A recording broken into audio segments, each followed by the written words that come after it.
Alabado sea Jesucristo y adelante con María. Buen y santo día a todos ustedes, mis queridos hijos, en los sagrados corazones de Jesús y María y en el corazón castísimo de San José. Bienvenidos de nuevo a nuestra sección matutina Santi y Café, Santos y Café. Hoy es viernes 30 de enero y la Iglesia celebra en el calendario litúrgico tradicional la fiesta litúrgica de Santa Martina, una santa, diría, poco conocida, pero muy venerada en el pasado.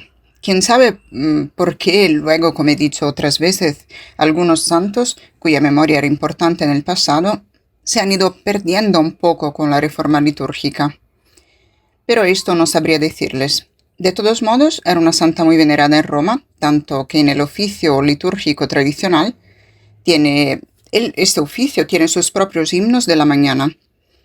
Felicidades a quienes llevan este nombre y prácticamente ya nos acercamos a paso firme hacia la larga temporada de preparación para la Cuaresma, y por eso pasado mañana, domingo 1 de febrero, y está por lo tanto terminando el mes de enero, decía el domingo será el domingo de Septuagésima. Esto significa la preparación remota para la Cuaresma según el calendario litúrgico tradicional que nosotros seguimos con gusto, aunque le haría falta una inclusión de los santos de nuestro tiempo. Se siente esa necesidad, pero ya veremos.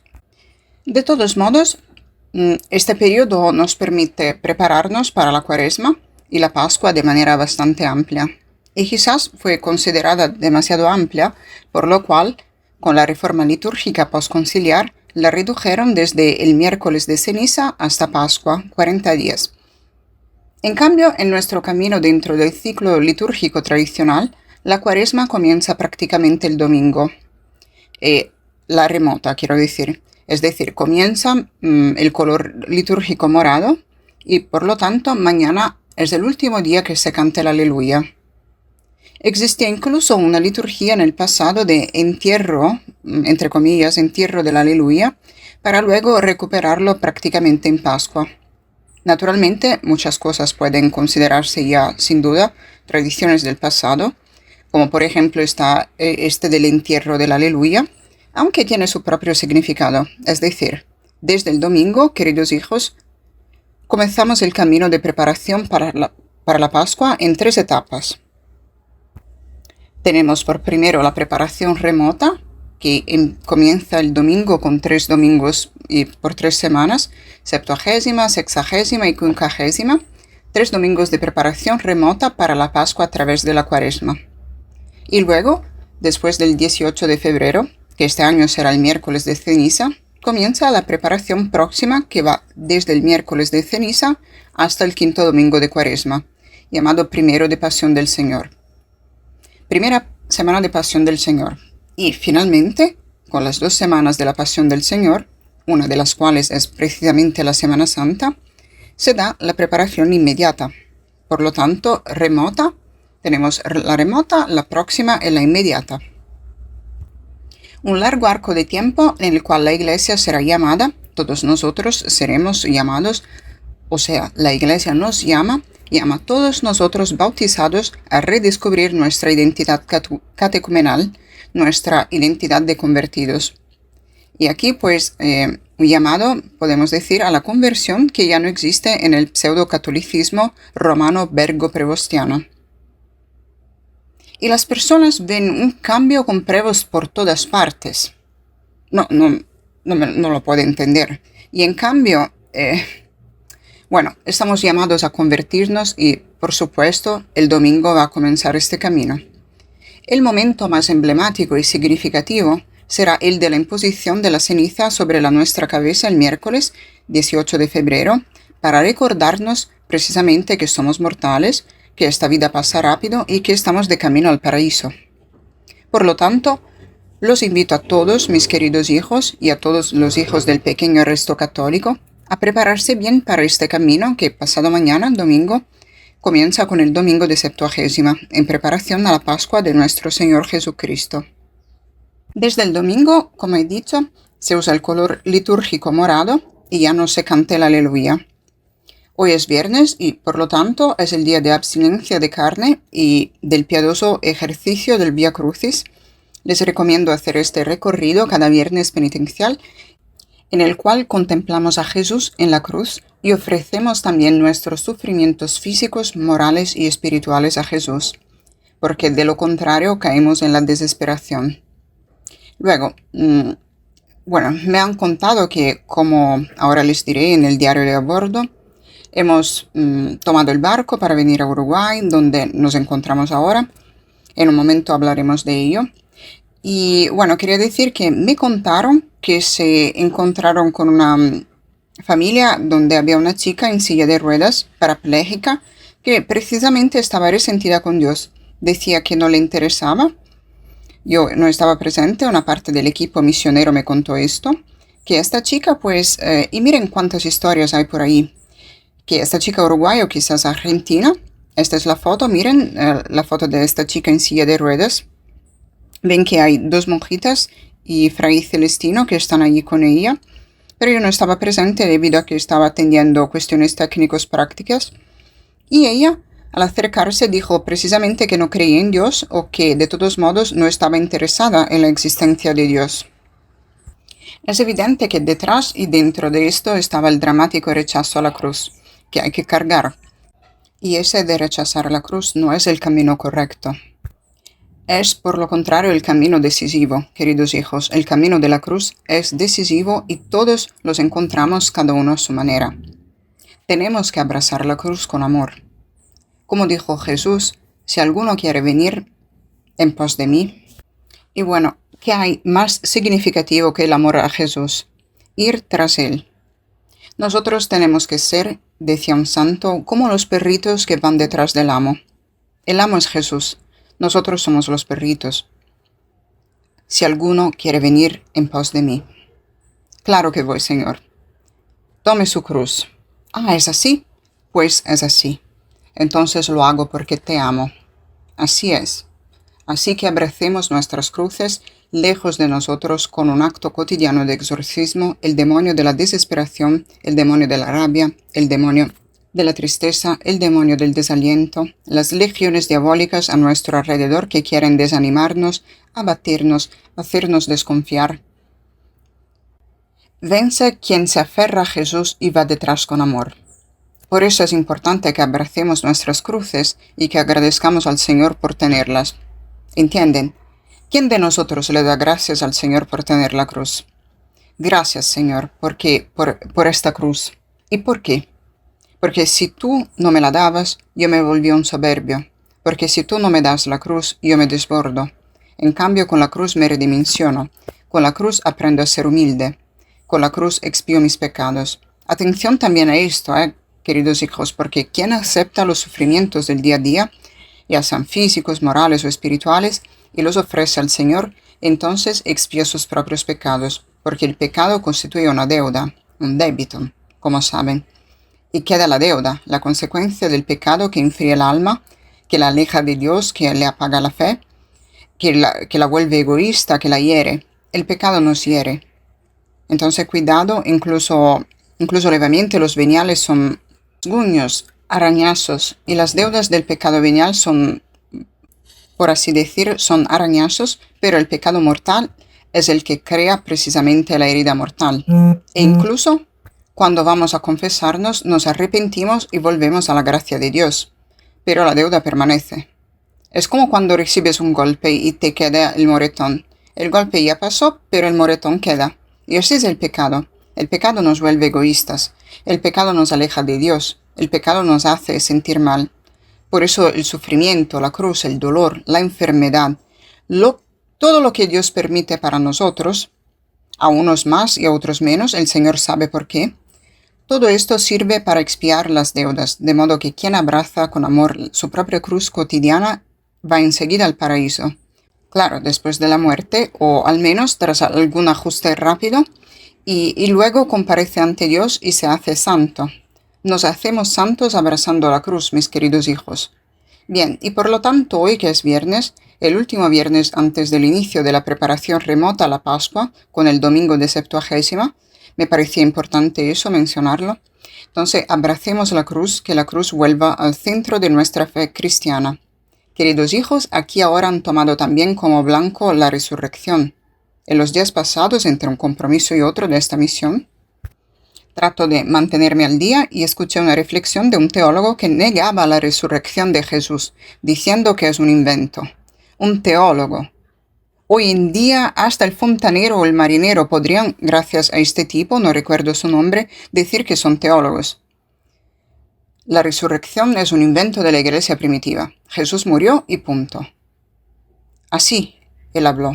Y entonces la memoria de él, miren qué sutiles son. La memoria de él en los primeros cristianos era tan fuerte que supieron acoger, sin hacerlo notar, los mitos de Isis y Osiris, las resurrecciones mitológicas, aplicándolas a la cultura hebreo-semítica de una anastasis, de una resurrección de Cristo, pero solo en la conciencia colectiva de los creyentes. No me lo puedo creer. Está en marcha una verdadera campaña disolvente de la fe cristiana. Estén en guardia. El querigma no se toca. Jesucristo murió en la cruz por nosotros y resucitó para nuestra justificación ante el Padre. Pero miren, la resurrección de Jesús es la que nos da alegría y la cruz es la que nos da paz. Porque esto, queridos hijos, mirar a Jesús en la cruz nos da paz. Porque nosotros tenemos que morir a nosotros mismos antes de morir físicamente. Tenemos que morir frente a nuestro egoísmo, al amor propio. Y luego mirar a la resurrección porque nos da esperanza y alegría. Y bueno, el primer ejercicio del Vía Crucis es la abstinencia de carne, que para nosotros hacerlo en América Latina, no sé si me explico, muy difícil. Entre el Angus argentino, las churrasquerías. ¿Saben lo que es una churrasquería? Pienso que sí. En el sur de Italia no se ven frecuentemente, pero en el norte están muy difundidas. Son estos restaurantes que cocinan la carne al estilo brasileño. Así que para nosotros es realmente un compromiso estos viernes de estos 22 días que estamos aquí en Misión en Sudamérica, renunciar a la carne. Pero lo hacemos con gusto, logramos encontrarle la vuelta y ahora les cuento un poco en qué punto estamos. Como cada día, el diario de a bordo de esta misión. Pero antes se me olvidaba, y eso me parece importante, vean el recuadro a la derecha al fondo. 61 días desde que comenzaron las obras en Trebaseleghe. Los trabajos prosiguen de manera solícita, rápida, intensa, diaria. He recibido estas noticias del grupo de fieles que están por allí y por lo tanto les recuerdo ayudar al proyecto. El programa es poder terminar, si Dios quiere, aunque al parecer no quisiera adelantarme, pero podremos esperar que después de Pascua, como había anunciado, podamos vivir. En este sentido no veo la hora de volver, sobre todo por esto. Espero que podamos vivir la experiencia de la inauguración del gimnasio Piccolo Tabor de Cristo Rey. Y esto en las narices de mis enemigos. Hoy es viernes y rezo particularmente por ellos y no sé ni por dónde empezar. Claro, naturalmente, ¿recuerdan lo que habían intentado escribir incluso en aquel canal ridículo del que ya no digo el nombre para no hacerles publicidad? Decían que yo me quedaba con el dinero, que les pedía ayuda para Trebaseleghe, pero que luego en Trebaseleghe escribían que ya no se hacían las obras, los trabajos y que por tanto estaba robando el dinero. En cambio, la respuesta de Don Minutella es la de un hombre serio, la de un hombre con los pies en la tierra y honesto, un ciudadano italiano honesto. Así que queremos esperar que pronto podamos anunciar, claro, en los tiempos establecidos, la conclusión de las obras y la inauguración del gimnasio de Cristo Rey en Piccolo Tabor. Pero claro, ayúdennos porque hay una gran necesidad también debido a esta misión que estamos realizando. Aquí pueden ver el IBAN, la cuenta corriente, el PayPal, el IBAN, ya lo dije, también para quienes están, claro, en el extranjero. Pues bien, me encuentro en Uruguay, me encuentro en Montevideo. Montevideo es la capital de Uruguay. Y ayer, tras la última cita que tuvimos en Argentina, en Buenos Aires, tomamos el barco. El barco nos trajo en esta, digamos, travesía rápida, al fin y al cabo, 2 horas y 3/4 de trayecto, cruzando la desembocadura oriental. Cruzamos este estuario y desde Buenos Aires llegamos ayer por la noche a Montevideo. Es la tercera vez que yo... Pegamos esta imagen, por favor. Es la tercera vez que vengo a Montevideo, imagínense. Y mi hermano me decía, pero estás recorriendo todo el mundo. No, en realidad todavía no he recorrido todo el mundo, pero por los designios misteriosos de la providencia que yo acepto, es la 4ª vez que me encuentro en Sudamérica y vengo aquí, por ejemplo, a Montevideo.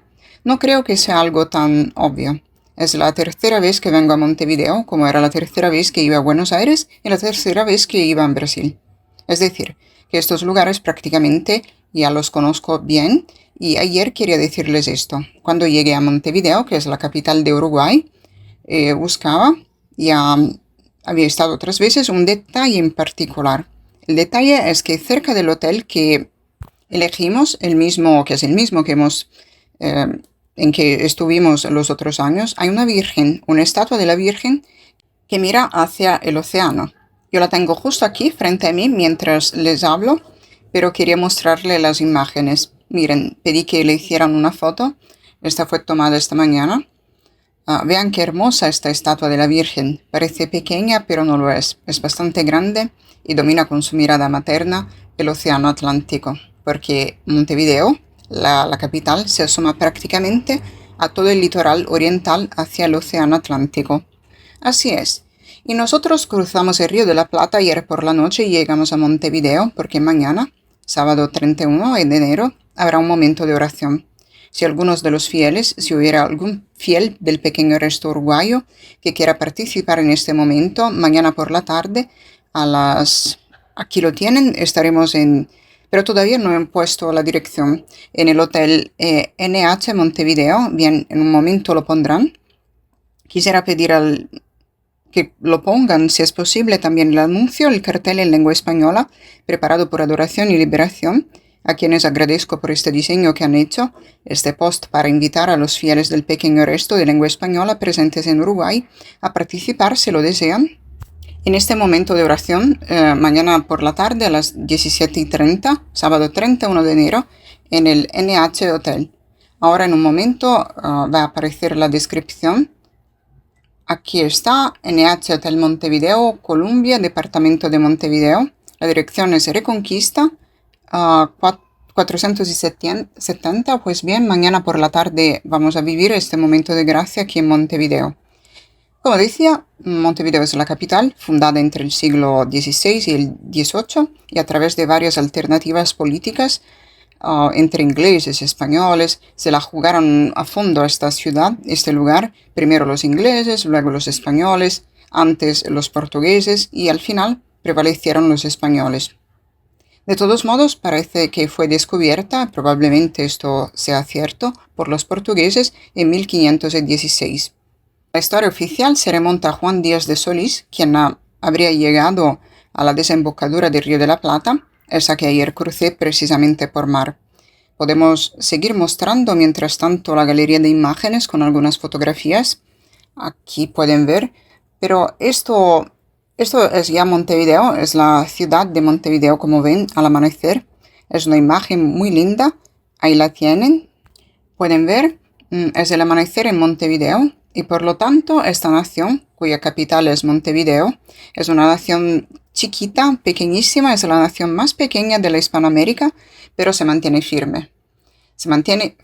Bueno, no consideremos esas de ahí, las Guyanas, esas son casi provincias entre las naciones. Quiero decir, esta es seguramente la más pequeña y está entre dos gigantes. Está entre dos gigantes porque limita al norte con Brasil y al sur con Argentina. Y yo esta mañana di un paseo por la avenida, digamos la calle principal de Montevideo, una ciudad pues vibrante, policromática, hay personas de color y he visto también a japoneses, chinos, los vi también en Argentina y en Brasil, también claro, y he leído que China quiere meter mucho la mano a nivel económico en América Latina debido a los yacimientos petrolíferos como en Venezuela.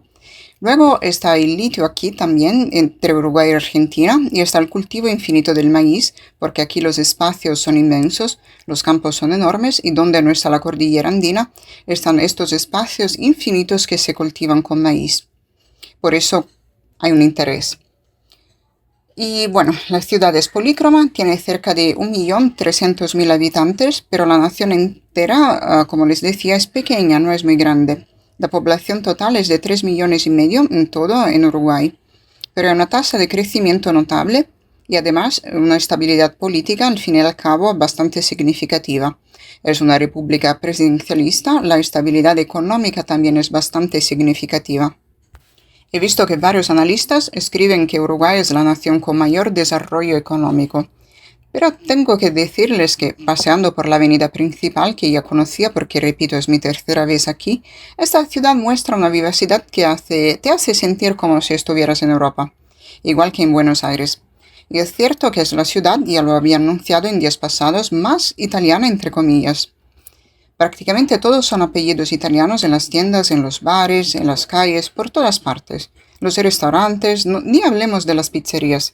Restaurante italiano, cocina italiana, por todos los lados están los apellidos italianos. Nosotros estamos aquí hoy, que es viernes 30 de enero, y mañana 1 de febrero, bajo la mirada de esta Santísima Virgen, esta hermosa estatua. Y había otra foto también, no sé si la han enviado, tomada ayer por la noche, la sacamos ayer cuando llegamos, que me impactó mucho porque yo buscaba precisamente a esta Virgen para querer dormir cerca de ella. La Virgen que mira al Océano Atlántico. Yo me encuentro justo aquí, no sé si alcanzan, si pueden verlo. Miren, ven que en todo ese blanco que se ve es el mar. Está blanco porque le da el sol, da esa impresión, pero no está limpio en el sentido de que el color no es precisamente atractivo. Y hay que decir una última cosa para esta extensa página del diario de a bordo. Quiero decirles que este mar de aquí es un mar con un color raro, extraño. Yo ya lo sabía porque lo había visto. Es la tercera vez que al venir me encuentro con un clima que no me convence porque no es el verano que tenemos nosotros. De hecho, miren, esta es la imagen de anoche de la Virgen. Resulta que aquí llegan las corrientes oceánicas, por lo que este verano sería ideal para quien no soporta el calor, porque el viento se lleva el bochorno y nunca se sabe cómo va a terminar. Así que es un verano muy diferente al que tenemos nosotros, definitivamente, mis queridos hijos. Bien, creo que todo esto sirve para que entiendan que nos estamos moviendo. Esta es ya la cuarta tierra que tocamos, sembrando la semilla de una presencia que luego Dios querrá o podrá, según Él, establezca y hará que se desarrolle. La onda expansiva de las, digamos, cuestiones candentes para el pequeño resto, relativas al prelado y al León de María, esas cosas han llegado aquí y han provocado también aquí ¿cómo decir? Una toma de posición a favor o en contra. Pero esto yo ya me lo esperaba. Tuvimos esta experiencia en Brasil, en San Paulo, luego fuimos a Buenos Aires, en Argentina, después viajamos, nos trasladamos por primera vez para mí también a Chile, a Santiago, y finalmente de regreso estuvimos de nuevo en Argentina anteayer y hoy y mañana estaremos aquí en Montevideo, en Uruguay. En el Hotel NH Montevideo Colombia Reconquista 470, mañana por la tarde a las 17:30. La misión continua, por lo tanto, como ya les he dicho y anticipado, les pido oración por esto ante dos situaciones de este tipo. La primera es que ya compramos el billete, el boleto, porque hay que hacerlo con un mes de antelación, para el 8 de febrero desde San Paulo, me parece. Así que no sé ahora, en esta semana, que se decidirá exactamente respecto a todo el posible desarrollo, cómo van a hacer las cosas. El Señor nos lo dará a entender, pero cuento con su apoyo, mis queridos hijos, con su oración, porque les aseguro que esta es sin duda alguna la misión más importante que estoy realizando en comparación con las anteriores, desde que empecé a venir aquí, a Sudamérica. Y finalmente vamos al programa de hoy, que es bastante significativo, no sin antes recordar que esta noche, más tarde para ustedes, están los pioneros, porque yo he dejado mi horario italiano para saber a qué hora les hablo. Veo que en Italia ya son las 2:15 de la tarde, así que esta noche estarán los pioneros del Rosario para rezar el Rosario. Y los he invitado a rezar por el sodalicio sacerdotal, por este posible compromiso si Dios quiere. Se están presentando algunas dificultades, pero es comprensible. Tenemos a todo el sistema en contra para este encuentro internacional. Por eso le pido sus oraciones. Y vamos al título de hoy, del programa de hoy. Aquí lo tienen. Ven un cambio con Prevost por todas partes. Pero en cambio, ¿me entiende? Todos están viendo un cambio con Prevost. De todos los lados se habla de eso, pero en cambio, nada. Pues bien, me conecto con los programas de ayer y anteayer. Fueron programas sobre la cuestión litúrgica, si recuerdan anteayer, y sobre la cuestión doctrinal de Abu Dhabi ayer. Cuestiones irrefutables o no. Pregunto aquí, es decir, ¿será que he dicho tonterías? ¿He contado mentiras? Me he inventado algo entre ayer y anteayer cuando los días 27, 28 y 29 de enero hablé de las cuestiones litúrgicas y doctrinales. No, no me inventé nada. Desafío a cualquiera que me diga que he añadido una sola sílaba respecto a lo que está pasando en la llamada Iglesia de Roma. ¿Estamos de acuerdo? Esto es un dato irrefutable. Y bueno, habíamos dicho, a modo de síntesis extrema para retomar el tema de hoy, que en mi opinión es el decisivo, y les adelanto que mañana haré santos y café por la mañana, de acuerdo con la hora local, y espero también el domingo poder hacer el Padre Responde, aunque sea un horario inusual, como ya ha ocurrido. Pero volvamos a lo nuestro. La cuestión litúrgica fue aquella por la cual, en el consistorio, el primer consistorio extraordinario convocado por el llamado Papa León X, se había dicho durante mucho tiempo que se hablaría de un armisticio respecto a la misa tradicional, a la liturgia latina y esas cosas. Y en cambio, giro inesperado que nos ha sorprendido, incluso a alguien como yo, que estoy atento y muchas veces acierto, resultó que no se habló de la liturgia, sino que se habló del Papa Francisco, se habló del Evangelii Gaudium, no recuerdo cómo se llama ese documento de Bergoglio. Por lo tanto, el hecho que me asombra es la llamada de ayer de aquel tal Giuseppe que siempre con la arrogancia típica de mis detractores viene a mi casa y no me deja hablar porque quiere tener razón él. Y quiere tener razón diciendo, ¿recuerdan lo que dijo? No sé si es un chonchano, por así decir, supongo que sí. No lo sé, ni me interesa saberlo, pero con ese estilo arrogante porque saben que yo tengo razón. Ahí él me viene a decir, usted dijo que el munus es aquel que anuncia que Jesucristo es el único Salvador. Y intentaba convencerse más a sí mismo que a mí. Pero el Papa León, cuando saludó a los fieles desde el balcón central, dijo, Jesús es el único Salvador. Sí, pero luego citó a Abu Dhabi, y en el mismo contexto del saludo dijo, sigamos por la vía del sínodo y saludamos a todos con afecto al Papa Francisco, al amado Papa Francisco. Entonces, ¿cómo queda esto? Se lo digo yo. Quieren a toda costa convencernos y convencerse, pero conmigo no lo lograrán. Luego, vean ustedes si quieren hacerlo, porque entiendo que les pesa, el tiempo pasa y parece que nunca cambia nada. Dicen que con el Papa León todo ha cambiado, porque ahora se pone la capa, ahora se pone la estola pontificia, se pone la muceta, se pondrá el camauro, se pondrá el Saturno, hará esto, hará aquello. Así dicen, con el Papa León todo ha cambiado. Y sin embargo no es así. No es que no sea así porque nosotros seamos caprichosos o soberbios, nosotros somos los que no queremos convencernos de habernos equivocado. Nosotros nunca seremos convencidos de eso por el hecho de que tenemos razón al demostrar que no es verdad. Y yo soy el más odiado porque no hay nadie que lo haga como el que les habla, el demostrar que no ha cambiado ni un ápice nada desde que está Prevost al nivel teológico, litúrgico, pastoral o espiritual. No ha cambiado nada. Es algo increíble tener que decir que el solo hecho de citar continuamente al Papa Francisco por parte del Papa León debería ser la señal para la gente que tiene dignidad, que tiene conciencia, y el señor Giuseppe que llamó ayer no tiene conciencia porque debería reconocer que el Papa León no hace más que citar al Papa Francisco. Y aquí el punto que quisiera tratar. Pero es una cuestión tipológica, argumentativa, gnoseológica. No tienen gnoseología estos tipos. No, ellos no tienen conciencia. Ese es el hecho, que no tienen conciencia, queridos hijos. Y así ven un cambio con pruebas por todas partes. Por todas partes lo ven. Lo ven por los lados de la nueva bússola cotidiana, del periódico, ni hablemos de él. El carrusel hipócrita que hay por ahí te deja sin palabras. Lo hemos dicho infinitas veces.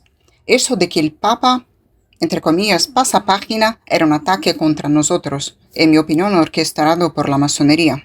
Según yo, era el momento que deberían haber dicho, acabemos de una vez con este desgraciado, que vendría a ser yo. Recuerden en agosto del año pasado el editorial de Cascioli, donde daban a conocer la carta del Papa Benedicto XVI, guardada durante 11 años, con el fin de demostrar que Benedicto XVI renunció conscientemente y quiso entregar el munus. El solo hecho de que un papa tenga que precisar varias veces que entrega el munus a través de la palabra ministerio, no debería ser ya una anomalía en sí misma. Es decir, que un papa deba rectificar continuamente hasta la muerte si es necesario, el acto fundamental de su vida, debería hacernos reflexionar sobre una anomalía insoluble. Y es que te equivocaste. En fin, esta necesidad de tener que precisar continuamente que quería decir munus cuando escribiste ministerio ya de por sí debería dar que pensar. Pero cuando en agosto del año pasado, como prueba de fuego del actuar realmente ridículo de los que ven un cambio con Prevost por todas partes, se le preguntó a Cascioli, pero director, ¿por qué da a conocer ahora esta carta que fue escrita hace 11 años, la de Brandmüller? ¿Y se recuerdan que respondió Cascioli? Porque con el Papa León, este es el eslogan masónico que no perciben estos beatos idiotas que son, ya rendirán cuentas a Dios si son conscientes. Yo quiero esperar hoy que es viernes a los pies de la cruz, rezo por ellos para que estén de buena fe. Aunque dudo que lo estén. Lo dudo, no se han dado cuenta de que todo era una maniobra para callar el malestar frente a una anomalía tan grande como el planeta Tierra, o incluso más. Y es que Benedicto XVI no entregó el munus. Y ya ven que ellos son más astutos que nosotros en esto, porque los masones saben que si es demostrable, queda abierta la magna cuestión de que Benedicto XVI no renunció. Y es del todo obvio que Bergoglio y Prevost no son papas. Aquí está el paso decisivo. ¿Me entienden? A estos no le importa nada el aspecto litúrgico, aunque quieran hacerlo creer, ni el aspecto pastoral. Quieren el poder que Satanás, por permisión divina, les está dando por destruir la Iglesia Católica. ¿Entienden? ¿Entienden? Por eso, mientras sigue en pie la cuestión decisiva de que Benedicto XVI murió siendo papa, para estos es un estorbo incalculable, porque si Benedicto XVI murió siendo papa, por lo tanto, Bergoglio, Prevost y los fulanitos que vengan después de ellos son papas. Se ha dado paso a otra iglesia, pero no a la iglesia de Jesucristo. Es una iglesia sin el munus, es una iglesia sin Pedro. Además, también sin la Eucaristía. Pero esa es una iglesia sin Pedro porque si no hay munus no hay iglesia, porque ubi Petrus ibi ecclesia. Y así en agosto del año pasado surgió el eslogan. Miren, Cascioli es capaz de hacer los papeles más ridículos. Él es el exponente más significativo, en mi opinión, del mundo unacum, porque se expone y luego recibe los golpes, pero hace como si nada fuera. ¿Recuerdan cuando Boni, el obispo de Amberes en Bélgica, dio a conocer que había entregado al Papa Francisco antes del sínodo sobre la sinodalidad y antes del fiducia supplicans el ritual para las parejas gay? Y él dio a conocer en el sínodo en Alemania que el Papa Francisco le dijo, adelante, es una buena iniciativa. Entonces, enseguida, Cascioli saltó, ¿entienden? Diciendo, ¿por qué ha dicho esto este obispo? Esperemos que aquí intervenga la Santa Sede. La Santa Sede intervino con fiducia supplicans y ¿cómo la reciben los unacums? Cuanto más reciben, más se enfadan conmigo. ¿Entienden? Y la cuestión es exponencial. Exponencial es decir, cuanto más reciben confirmación de que nosotros tenemos razón, más se enfadan. Para pasar página, ese era el motivo por lo cual Cascioli daba a conocer la carta, y así se quieren convencer como al niño pequeño cuando le explicas cuentos para que se duerma tranquilo. Se quieren creer este bonito cuento. Ahí tienen el título. Ellos ven un cambio con Prevost por todas partes. Y yo pregunto, como persona inteligente y sabia, ¿pero dónde está ese cambio? El primer cambio que debería hacerse, como dijimos ayer, era condenar inmediatamente, incluso antes que Amoris Laetitia y Fiducia Supplicans, la declaración de Abu Dhabi. Debería anularse inmediatamente. En cambio, hoy es un documento de la Iglesia. Repito, ayer precisé que sé muy bien que se trata de un documento que tiene que ver ante todo con la doctrina social de la Iglesia, porque trata sobre el diálogo interreligioso, pero sobre todo sobre las relaciones entre estados de varias confesiones religiosas. Pero meter ahí dentro la afirmación de que el pluralismo de las religiones, es decir, la diversidad de religiones, es querida por Dios, es una blasfemia. Es una expresión blasfema contra la unicidad salvífica de Jesucristo. Y el Papa León, como lo llaman, citó el documento de Abu Dhabi apenas 2 semanas y media después de su elección inválida. El no poseedor del munus citó Abu Dhabi el documento del Papa Francisco. Así que la llamada de ayer del señor Giuseppe, que espero se quede en su casa y no venga a molestar por aquí, a menos que lo haga con respecto, sin esa arrogancia que lo caracteriza a él y a todos mis detractores, fue una llamada en la que, como pudieron ver quienes siguieron el programa ayer, en la que se captó el intento de deslegitimarnos. En realidad ellos están intentando por todos los medios legitimar su propio malestar, porque cuando este tipo me dice que el Papa León citó que Jesucristo es el único Salvador, eso es ridículo. Es ridículo, no hace más que agravar su posición, la suya y la de todos los que creen que con el Papa León se ha pasado página. Porque yo quisiera saber dónde se ha pasado página. Amores de Letizia sigue ahí, Fiducia Supplicans sigue ahí, la declaración de Abu Dhabi también. Y ni hablemos de cuántas veces Prevost ha citado al Papa Francisco. El 20 de agosto del año pasado ya había salido un artículo que comenté, lo recuerdo bien, titulado León X cita a Francisco. En 100 días lo nombra 76 veces.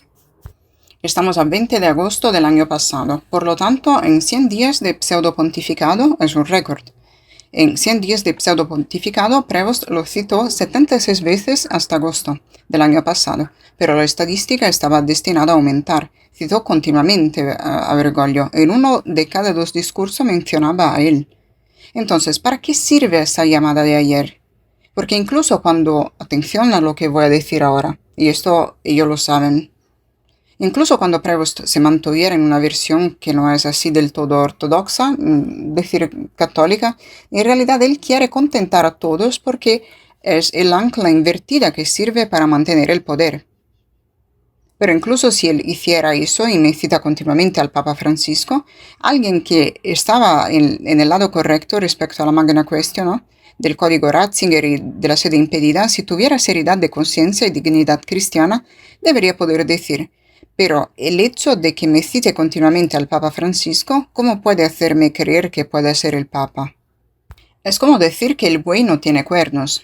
¿Me entienden? Si alguien que viene después es considerado aquel que pasa página, que en todas partes hace algo para devolver a la Iglesia a una situación de normalidad, pero en cambio cita continuamente al Papa Francisco, va a rezar a su tumba, dice el amado Papa Francisco, nuestro inolvidado Papa Francisco y Papa Francisco por aquí y por allá. Entonces, quien no es tonto dice: un momento, 2 más 2 son 4. Es decir, alguien que te cita continuamente al que murió como hereje impenitente, subvertidor del munus petrinum del Papa Benedicto. Vaya, ¿cómo puede alguien que escribió el código Ratzinger convencer a la gente de que tal vez es Papa? Es una acción diabólica porque el diablo opera contra la evidencia. ¿Cómo puede ser papa uno que cita continuamente al papa predecesor, que fue quien le arrebató el título al Benedicto XVI y fue elegido por la mafia de San Gallo? ¿Ustedes me lo saben explicar? ¿Hay alguien que me sepa explicar este aspecto lógico? Y luego, claro, escriben que soy bueno lavando inodoros, que me tengo que tratar, que me tienen que... Internenlo, quítenlo de en medio, métanlo en un psiquiátrico. Y estos son los seguidores del, entre comillas, pontífice laico. ¡Qué vergüenza todo esto! La llamada de ayer entiende la arrogancia con la que a través de esa arrogancia se quiere a toda costa convencerse a sí mismo de que con el Papa León todo ha cambiado. Pero perdón, ustedes no eran los que conmigo y junto a mí decían que Bergoglio no es el Papa. Entonces, ¿cómo es posible que ahora consideren que quizá este es Papa cuando cita continuamente al predecesor que para ustedes no era Papa?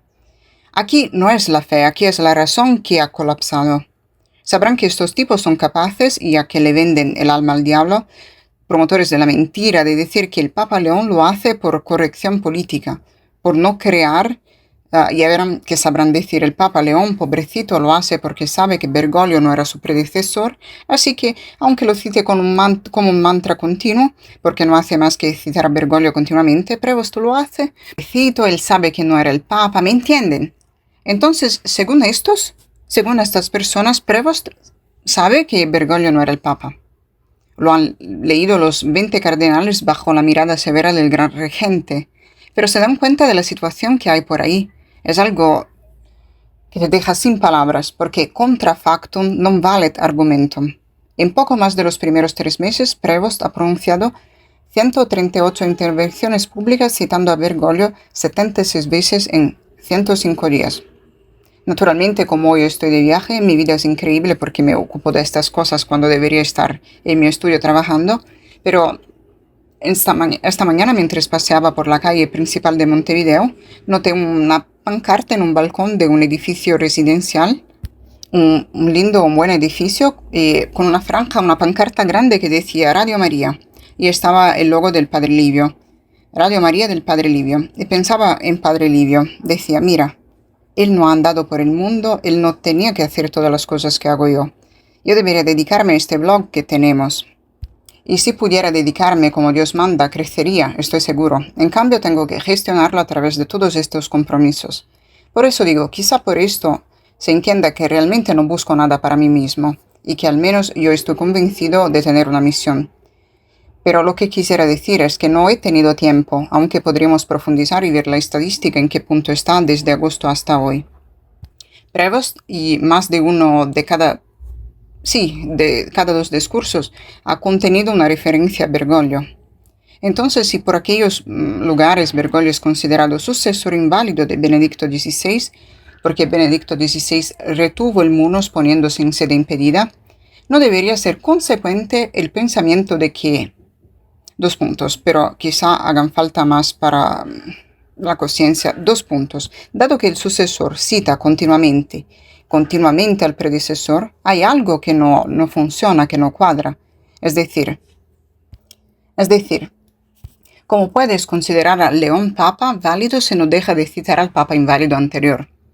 En cambio, las consecuencias es del todo lógica. Aquí está el problema de la cuestión canónica que nadie quiere tratar. Que Bergoglio no era papa. Por lo tanto, no es papa el que ha venido después, porque Prevost fue elegido por un colegio cardinalicio, por un cónclave en el que, como saben, casi todos eran de nombramiento bergogliano. ¿Cómo se puede pensar entonces que sea un discurso razonable el que sostienen desde varios sectores? Díganmelo ustedes, hijos queridos, díganmelo ustedes cómo funciona esto. Y Prevost no deja de citar continuamente, incluso en discursos que la gran mayoría de la gente no conoce, no deja de mencionar a su predecesor. Y aún así lo quieren ver como el Papa del cambio. Esto es, en mi opinión, el encantamiento más grande que el del Bergoglio. El hechizo más fuerte es esa idea de que Prevost está pasando página.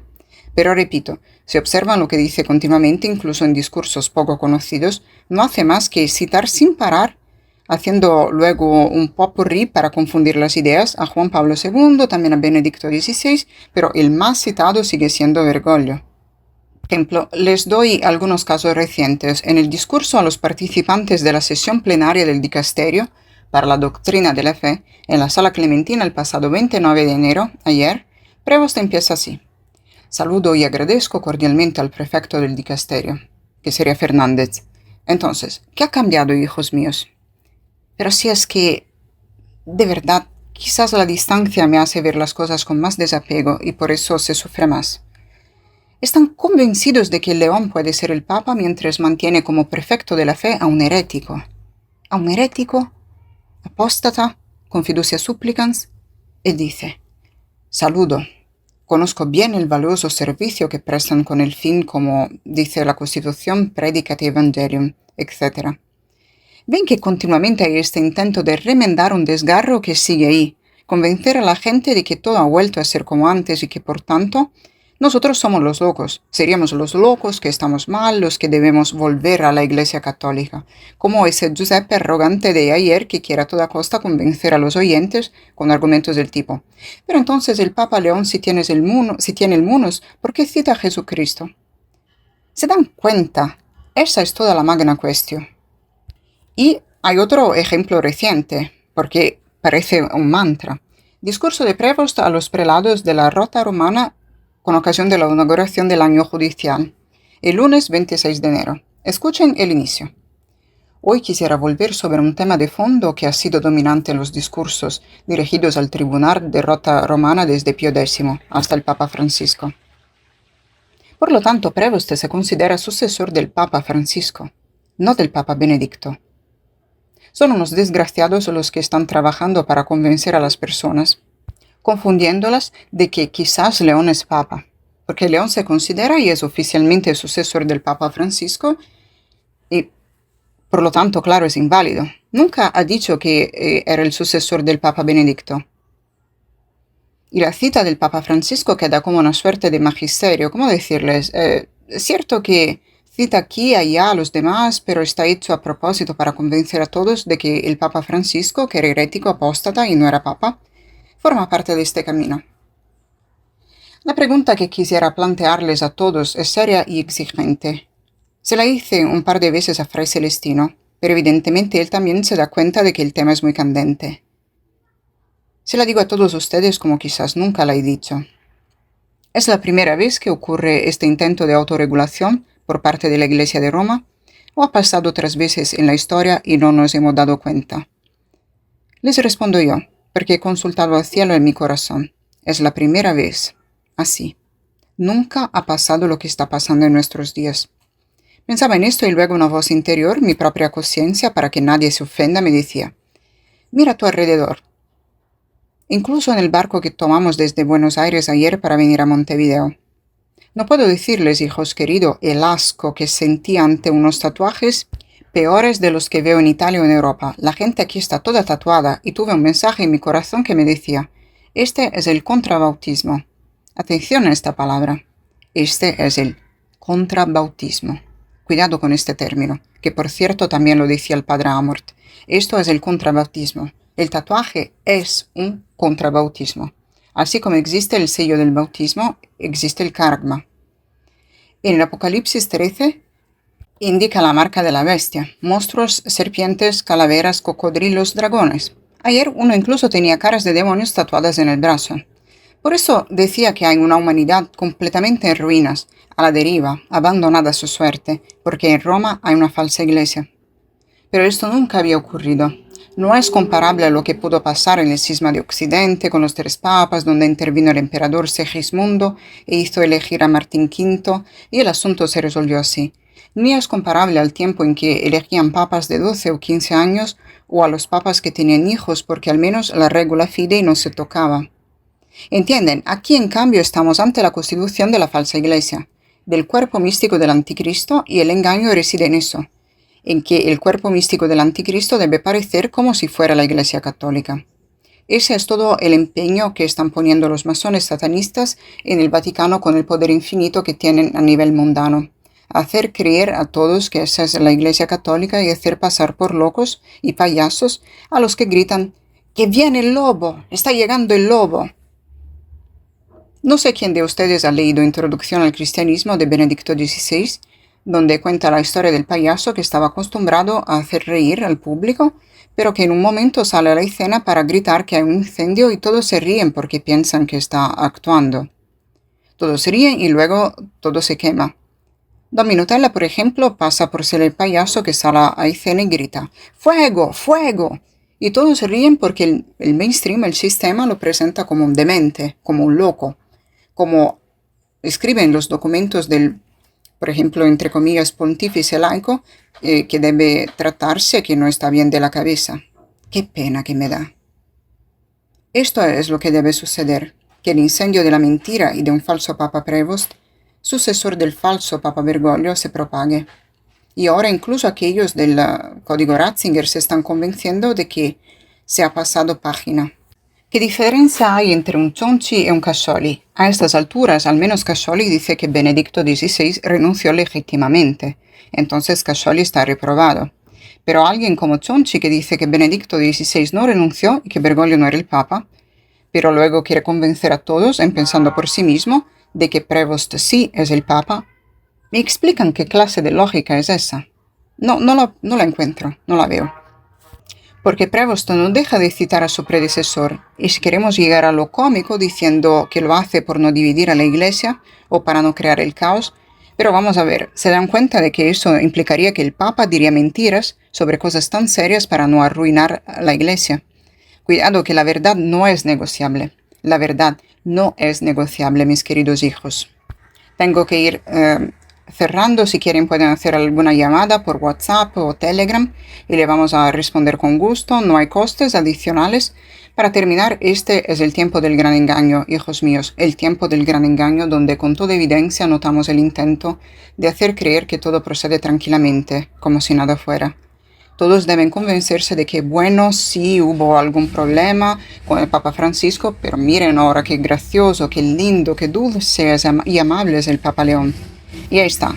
Quiten de en medio ese loco de Don Minutella, ingrésenlo porque ahora ya no queremos que nos molesten. Es esto mientras en Roma gobierna el diablo. Que la Virgen nos ayude, hijos queridos. Mantengan el rosario en la mano, recen el Santo Rosario cada día, no lo dejen nunca, por favor. La Virgen dio un mensaje muy lindo en Medjugorje. Tengan siempre la corona del rosario entre las manos como señal para Satanás de que me pertenecen. Atendamos una llamada. Hola, padre. ¿Puede bajar el volumen del móvil, por favor? Alabado sea Jesucristo, sea por siempre alabado. Padre, soy napolitano y aquí en Nápoles todavía se ve el famoso juego de las 3 cartas. Me parece que periódicos, periodistas, obispos y teólogos marianos han caído en el juego de las 3 cartas. Tiene razón. Y luego los estafadores lo hacen a su manera. Exacto. Y veo que gran parte de la gente que debería decir, basta, esto no es así, han sido objeto del juego de las 3 cartas, han sido engañados por sus propias palabras. Exactamente es así, querido mío. Gracias por la imagen tan eficaz. Dios te bendiga. Es el juego de las 3 cartas, el secreto de Pulcinella. En el encuentro con los cardenales el 10 de mayo, 2 días después de la presunta elección, Prevost decía: saludo y agradezco a todos ustedes por este encuentro y por los días que lo precedieron, dolorosos por la pérdida del Santo Padre Francisco. Esto debería dar que pensar, pero evidentemente han decidido cerrar los ojos. Hay otra llamada. Hola, Padre Alessandro, soy Miriam del pequeño resto de Bérgamo. Alabado sea Jesucristo, sea por siempre alabado. Mire, en mi opinión, estas personas que llaman son demasiado orgullosas. No dan su brazo a torcer ni siquiera ante el hecho de que han entendido perfectamente el juego de Prevost. Y esto es muy doloroso, porque una vez más se repite la historia. Por oportunismo y conveniencia humana se cierran los ojos a la verdad. Exacto, lamentablemente es así. Gracias, hija mía. Hola. Otra llamada, sí. Hola, soy Bárbara de Ponsacco, Toscana. Alabado sea Jesucristo, siempre sea alabado. Estoy un poco emocionada. Le quería decir, Padre, que estoy perfectamente de acuerdo con lo que ha dicho. A esa persona, Prevost, no la puedo ni ver, ni no nombro. Me recuerda a la serpiente cuando le mostró la manzana a Eva. Claro, hija mía, gracias. Dios te bendiga. Le deseo que esta misión con la Virgen y Jesús siga adelante porque es una misión para todo el mundo. Gracias. Ciertamente los encuentros son reducidos y eso es problemático porque hay un sistema de mentira que vence en este momento. Pero recordaba estos días cuando Monseñor Fulton Sheen contaba que recorría el mundo y encontraba cientos de miles de fieles. A nosotros nos va muy diferente, pero que se haga la voluntad de Dios. Cuando Él quiera, nosotros también encontraremos a millones. Hola, otra llamada. Sí, hola, don Alessandro. Alabado sea Jesucristo, sea por siempre alabado. Es raro decir buenos días cuando allí son las 2:30 de la tarde. Soy Emma de Milán, solo quería decirle que todos estamos rezando muchísimo por usted, por Fray Celestino y por todos los que están allá en misión en Sudamérica. Sentí una alegría infinita al saber que organizó esto. Esperamos lo mejor para el cristiano, la esperanza y la certeza de que todo está en manos de Dios. Exacto, adelante con María. Gracias por estas llamadas de apoyo desde Italia, donde el pequeño resto es una realidad muy significativa. Aquí habrá que trabajar mucho. Bueno, le deseo una tarde intensa. Sé que en muchas partes de Italia hace frío, viento y lluvia. Son los días se llaman así, los días de la Merla. Y mañana es la fiesta de San Juan Bosco. Con el rosario en la mano afrontamos esta jornada. Les pido que recen para que la experiencia aquí en Montevideo pueda seguir adelante. Que el océano de la gracia de Dios derrote y aleje para siempre este engaño sin precedentes que se está consumando en Roma. Sobre todos ustedes, la santa bendición del Señor, con la cruz de Jesús que nos salva. In nomine Patris et Filii et Spiritus Sancti. Coraje y adelante con María.